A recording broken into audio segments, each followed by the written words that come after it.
नमस्कार, good morning, जय जोहार, सुप्रभात। मैं हूं आकांक्षा पांडे और आप देख रहे हैं IBC 24 7 की बड़ी बात मॉर्निंग प्राइम में। स्वागत है आपका।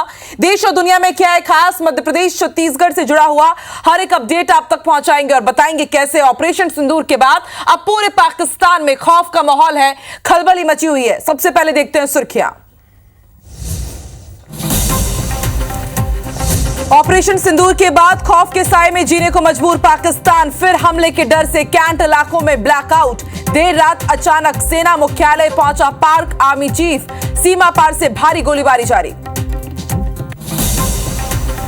ऑपरेशन सिंदूर से बौखलाया पाकिस्तान। पीएम शहबाज शरीफ ने फिर दी गीदड़ भभकी। अमेरिकी राष्ट्रपति डोनाल्ड ट्रंप बोले, भारत ने जैसे को तैसा जवाब दिया। दिल्ली में सरकार ने बुलाई सर्वदलीय बैठक। राजनीतिक दलों को उठाए गए कदमों की देंगे जानकारी। सुबह 11 बजे संसद पुस्तकालय भवन में होगी चर्चा। मध्य प्रदेश छत्तीसगढ़ समेत देश भर में कई जगहों पर blackout mock drill. Gwalior, Bhilai समेत कई शहरों में बिजली गुल कर की गई युद्ध के हालात की रिहर्सल। बीजापुर के करेगुट्टा में 22 से ज्यादा नक्सली ढेर। पुलिस लाइन लाए गए 19 नक्सलियों के शव। कई बड़े नक्सली लीडर्स के मारे जाने की भी खबर। मुरैना में पूर्व मंत्री गिरिराज दंडोतिया की कार और बस की भिड़ंत। हादसे में गिरिराज दंडोतिया गंभीर रूप से घायल। जिला अस्पताल में इलाज जारी। रोहित शर्मा ने टेस्ट क्रिकेट से संन्यास का किया ऐलान। 67 टेस्ट मैचों में बना चुके हैं 4301 रन। वनडे में खेलना जारी रखेंगे रोहित।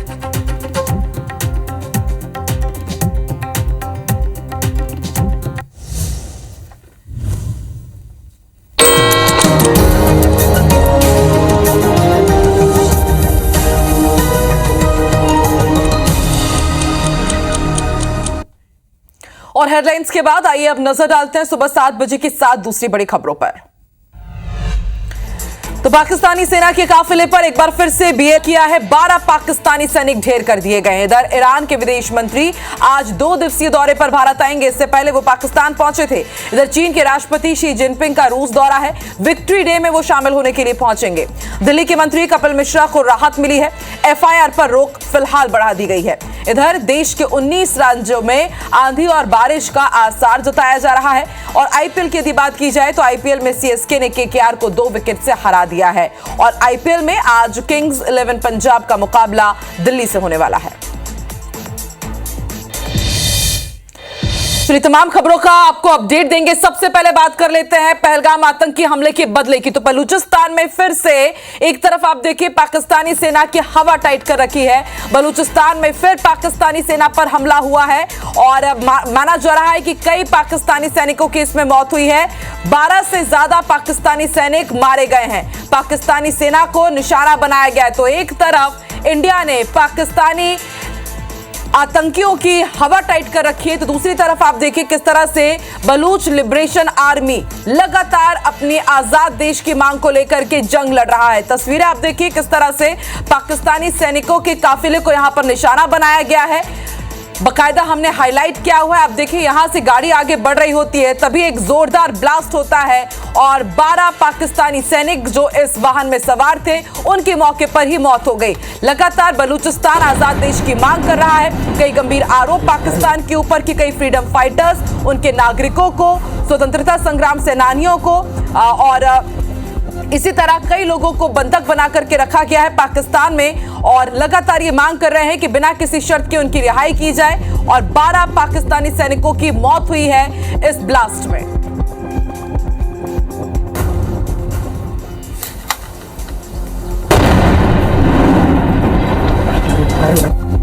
तो हिंदुस्तान हो या फिर बलूचिस्तान हो, आप देखिए किस तरह से पाकिस्तान के हालात बद से बदतर हो रहे हैं। एक तरफ आतंकियों का वो पनाहगाह बना हुआ है और दूसरी तरफ आप देखिए किस तरह से बलूचिस्तान ने उसका जीना हराम कर रखा। और ये पहली दफा नहीं है जब इस तरह से पाकिस्तानी सैनिकों को निशाना बनाया गया हो।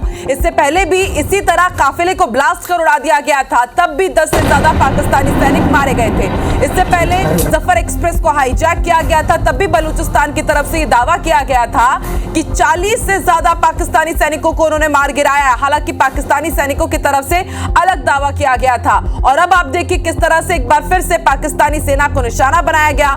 12 पाकिस्तानी सैनिकों की मौत हुई है इस हमले में।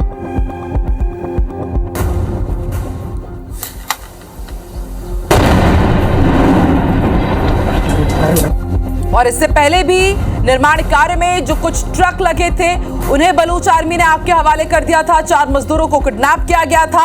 और अब एक बार फिर से आप देखिए किस तरह से पाकिस्तान के नाक में दम कर रहा है बलूचिस्तान। लगातार बलूचिस्तान की सिर्फ एक ही मांग है कि उन्हें आजाद किया जाए। आजाद देश वो चाहते हैं और जब तक आजाद देश उन्हें नहीं मिलता है, उनके स्वतंत्रता संग्राम सेनानियों को रिहा नहीं किया जाता है, इसी तरह का वो हमला करते रहेंगे।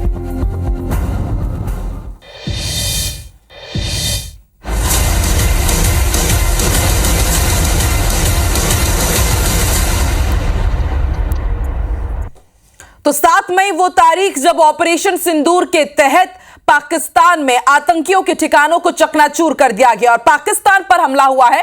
उसके बाद लगातार अब बॉर्डर पर अलर्ट है। बॉर्डर पर सभी एयर डिफेंस यूनिट को एक्टिव कर दिया गया है। इस वक्त की बड़ी खबर आपको बता रहे हैं, एलओसी पर पाकिस्तान की ओर से अब भी नापाक हरकत जारी है, फायरिंग की जा रही है और हमारे सेना के जवान हर बार की तरह उन्हें मुंहतोड़ जवाब दे रहे हैं। पुंछ और राजौरी में पाकिस्तान की ओर से फायरिंग की गई है। कल ही हमने आपको जानकारी दी थी कि पुंछ और राजौरी के अलावा जो दूसरे सेक्टर्स में फायरिंग की गई उसमें कई सिविलियंस की मौत हुई है, क्योंकि अब उनके तरफ से जो सीज फायर का उल्लंघन किया जा रहा है, गोलीबारी की जा रही है, वो और भी ज्यादा तेज हो गई है। और अब उससे बचने के लिए बॉर्डर पर सभी प्रकार की एयर डिफेंस यूनिट को एक्टिव कर दिया गया है। एलओसी पर पाकिस्तान की ओर से भारी फायरिंग की जा रही है। सेना के जवान मुंहतोड़ जवाब दे रहे हैं। कई पाकिस्तानी चेक पोस्ट को निशाना बनाया गया है और आज सुबह भी पुंछ और राजौरी में पाकिस्तान की ओर से फायरिंग की गई है।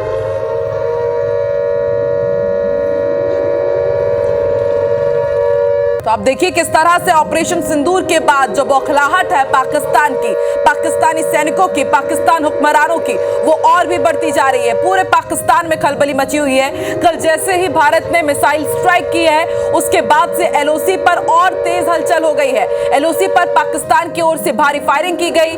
कई लोगों को उन्होंने निशाना बनाया है। जो अलग अलग इलाके हैं, बताया जा रहा था कि कुल 10 सिविलियंस हैं जिन्होंने इस फायरिंग में अपनी जान गंवाई है और हमारे भारत की सेना की तरफ से मुंहतोड़ जवाब दिया जा रहा है। अलग अलग सेक्टर्स में इसी तरह पाकिस्तान छुप करके सीज फायर का लगातार उल्लंघन कर रहा है। फायरिंग हो रही है। सीज फायर का उल्लंघन की तस्वीर भी हम आपको दिखा रहे हैं। कई अलग अलग इलाकों में सीज फायर का उल्लंघन किया गया है और लगातार भारत की सेना की तरफ से इसका मुंहतोड़ जवाब दिया जा रहा है और एहतियातन एयर डिफेंस यूनिट एक्टिव कर दिए गए हैं सरहद में।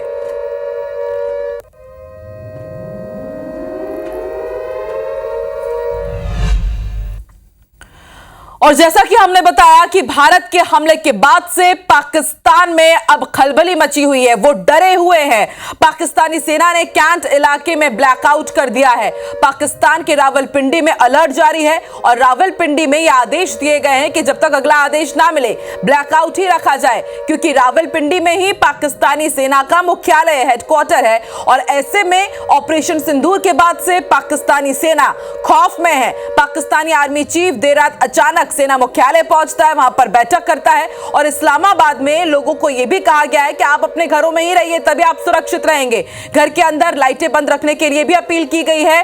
और पाकिस्तान इसके बाद भी हरकतों से बाज नहीं आ रहा है।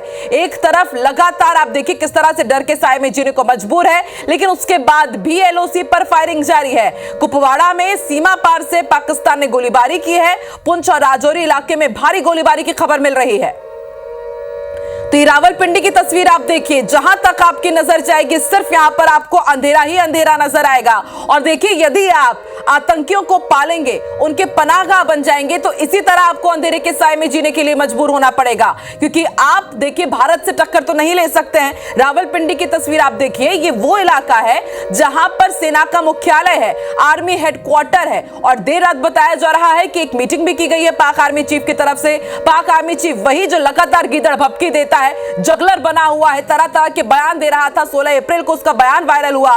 उसके बाद 22 अप्रैल को पहलगाम में आतंकी हमला होता है। लेकिन अब पाकिस्तानी आर्मी चीफ कहां छुपकर बैठा हुआ है, आगे अब वो क्या प्लानिंग कर रहा है, अब इसके बारे में अब तक कुछ जानकारी नहीं मिल पाई है। लेकिन एक तरफ आप देखिए किस तरह से भारत के हमले के बाद डर के साए में वो जीने को मजबूर है, और दूसरी तरफ अब भी अपनी हरकतों से बाज नहीं आ रहा है। एलओसी पर भारी फायरिंग की खबर मिल रही है।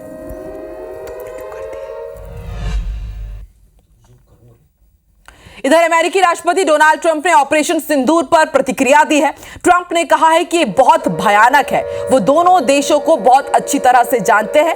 भारत ने जैसे को तैसा जवाब दिया है, उम्मीद है कि अब वो इसे रोक सकते हैं। हमारे दोनों के साथ अच्छे संबंध है, अगर वो कुछ कर सकते हैं तो मदद जरूर करेंगे।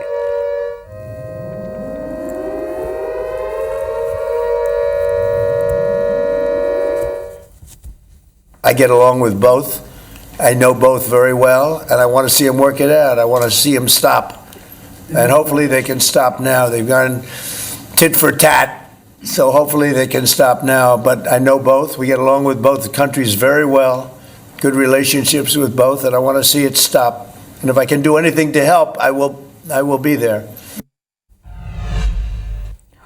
तो पूरी दुनिया की नजर बनी हुई है कि अब भारत का अगला कदम क्या होगा। इधर ऑपरेशन सिंदूर के बाद जैसा कि हमने आपको बताया, पाकिस्तान की हवा टाइट है, बौखलाया हुआ है। पाकिस्तान के प्रधानमंत्री शहबाज शरीफ ने कड़े परिणाम भुगतने की गीदड़ भपकी दी है हर बार की तरह। शहबाज शरीफ कह रहे हैं कि भारत ने गलती पिछले रात की है, उसे इसकी भारी कीमत चुकानी होगी। शहबाज ने यह भी कहा है कि पाकिस्तानी अंतिम सांस तक लड़ेंगे। पाकिस्तान ने आतंकियों को शहीद भी बता डाला है। शहबाज शरीफ के इस बयान से लग रहा है कि उन्होंने पाकिस्तान को तबाह करने का फैसला ही कर रखा है, क्योंकि भारत पहले ही दो टूक कह चुका है कि ऑपरेशन सिंदूर अभी खत्म नहीं हुआ है। अगर पाकिस्तान कोई भी हिमाकत करेगा तो उसकी तबाही तय है।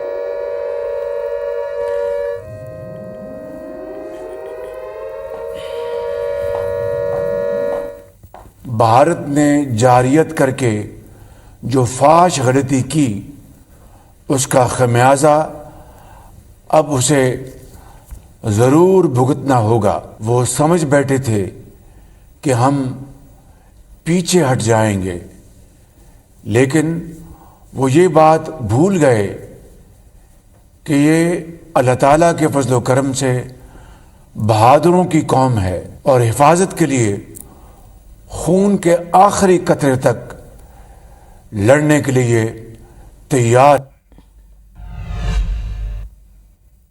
तो एक तरफ आप आतंकियों को पाल रहे होते हैं, उन्हें शहीद बता रहे होते हैं, फिर कहते हैं कि भारत ने हमारे ऊपर हमला कर दिया। यदि आपने पहले ही आतंकियों को ठिकाने लगा दिया होता तो शायद आज इस तरह की जंग की तस्वीर आपके देश में नहीं देखने को मिलती। हालांकि अब सबको यह देखना है, सबकी नजर इस पर टिकी है कि अब पाकिस्तान का अगला कदम क्या होगा। बहरहाल आगे बढ़ते हैं। दिल्ली से बिग ब्रेकिंग आपको बता दें, सरकार ने आज सर्वदलीय बैठक बुलाई है। ऑल पार्टी मीटिंग में तमाम राजनीतिक दल पहुंचेंगे और राजनीतिक दलों को उठाए गए कदमों की जानकारी दी जाएगी। सुबह 11 बजे संसद पुस्तकालय भवन में यह बैठक होने जा रही है। तो इससे पहले आज जब पहलगाम आतंकी हमला हुआ था, उसके दूसरे दिन भी सर्वदलीय बैठक बुलाई गई थी।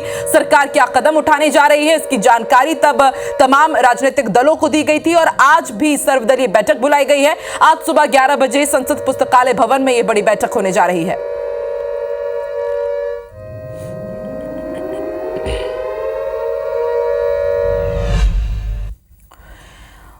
तो ऑपरेशन सिंदूर को लेकर सब अंदाजा ही लगा रहे थे। इसी बीच भारतीय सेना ने जब हमले की जानकारी देने के लिए प्रेस कॉन्फ्रेंस किया तो पूरे ऑपरेशन की डिटेल कर्नल सोफिया कुरैशी और विंग कमांडर व्योमिका सिंह ने दी।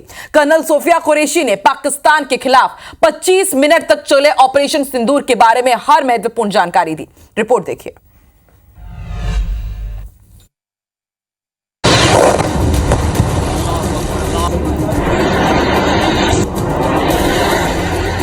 ऑपरेशन सिंदूर। इस वक्त पूरी दुनिया में इंडियन आर्मी की इसी ऑपरेशन की चर्चा है, क्योंकि भारत ने पहलगाम आतंकी हमले का बदला ले लिया है।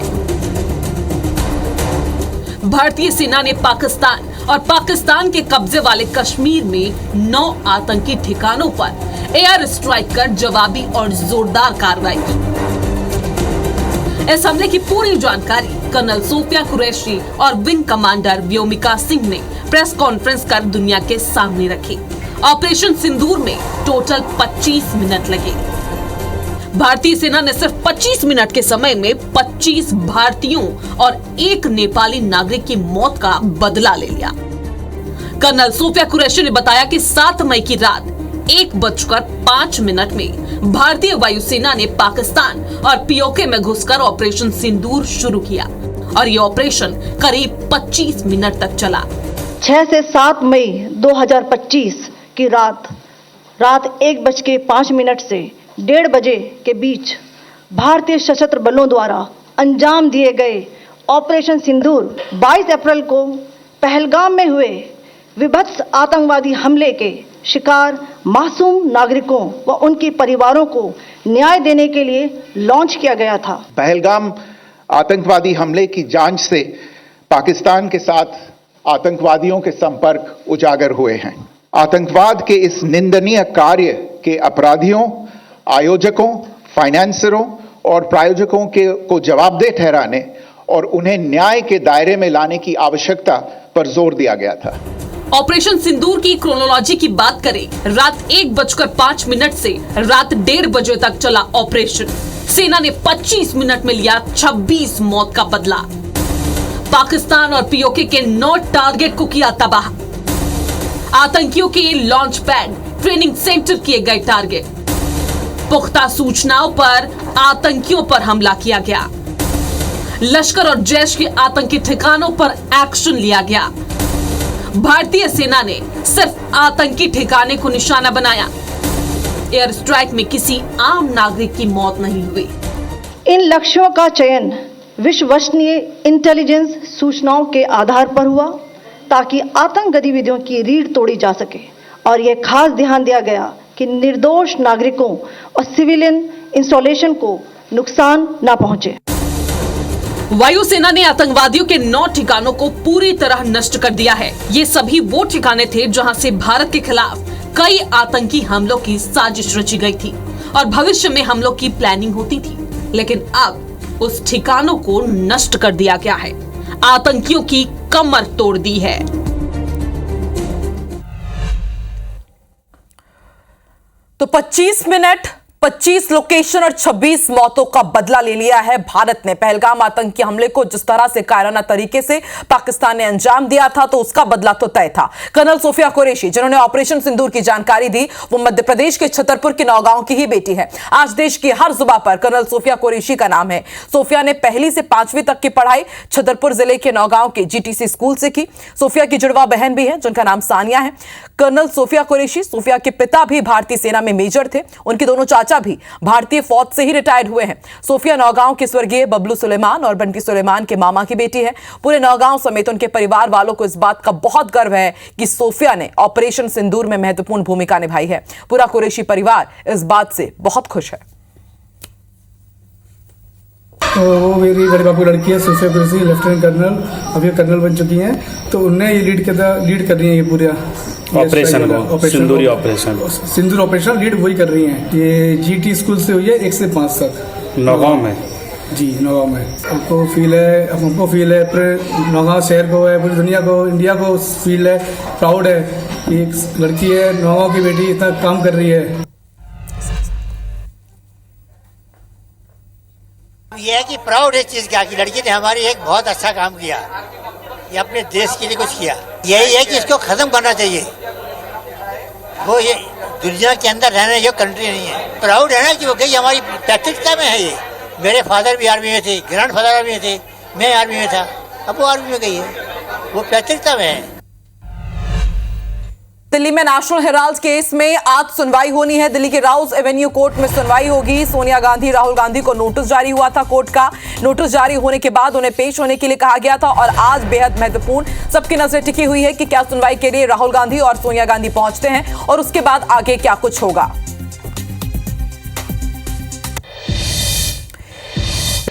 मुरैना से बिग ब्रेकिंग आपको बता दें, पूर्व मंत्री गिरिराज दंडोतिया हादसे का शिकार हो गए हैं। बताया जा रहा है कि उनकी कार और बस में आमने सामने की भिड़ंत हो गई, जिसमें वो गंभीर रूप से घायल हुए हैं। फिलहाल उन्हें जिला अस्पताल में भर्ती कराया गया है, उनका इलाज जारी है। बताया जा रहा है कि शादी समारोह में शामिल होकर के वापस वो मुरैना लौट रहे थे और उसी दौरान ये हादसा हो गया। घटना के बाद से बस ड्राइवर मौके से फरार है। कैलारस थाना पुलिस मौके पर पहुंची। नेशनल हाईवे के तोरिका गांव के पास यह हादसा हुआ है।